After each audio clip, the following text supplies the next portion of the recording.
होली के महीना में एगो साली अपना दीदिया के ही आइल बाड़ी। उनके देख के उनके जीजा के मन में खिरौना झौवा काटता।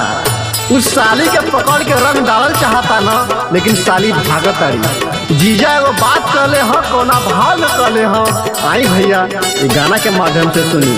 बाबा सोना भैया के साली रंग बहाली हाली जवान तोहार हरियर का पियर का दे कई दे बलाल हरियर का पियर का दे कई दे बलाल हरियर का पियर का दे। सोना भैया के साली रंग बहाली हाली जवान तोहार हरियर का पियर का दे कई दे बलाल हरियर का पियर का से कई दे बलाल हरियर का पियर का से।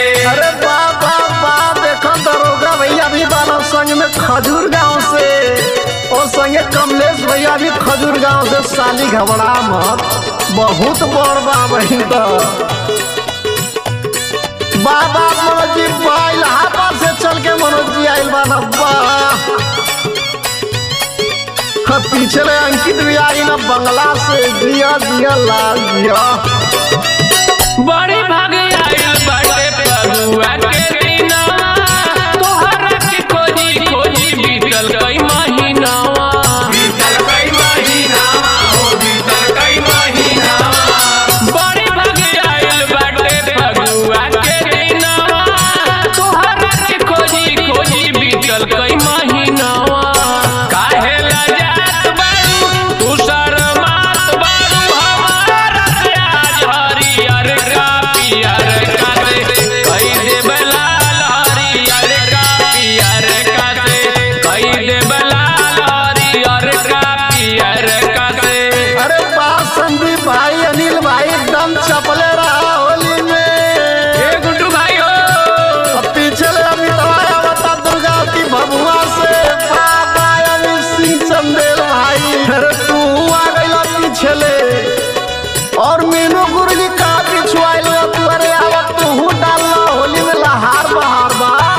आवा हो सोनू भाई मनवा न लागत रहे साली तोहरा बिन हो बिन के ले आइली रंग डालेला मसीन हो डालेला मसीन हो डालेला मसीन हो। मनवा न लागत रहे साली तोहरा बिन हो बिन के ले आइली रंग डालेला मसीन हो।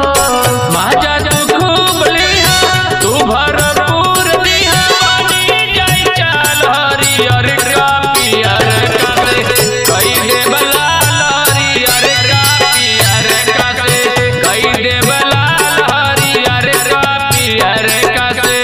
अरे बा ओ बा बिहारी भैया पप्पू भैया आवल तू लोग लगाए होली में फिर नहीं मिली। आओ त्रिलोकी जी अरे बाबा राम केवल भाई बा। अरे रामा केवल बोका डाला हो भैया अब परदूस भाई तू का पिछुआ गइला।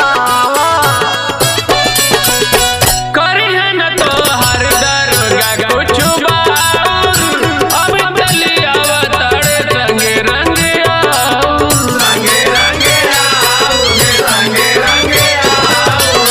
करे है न तो हर दरोगा कुछ बाउर पर तुम लिया अवतारे रंगे रंगे आउर।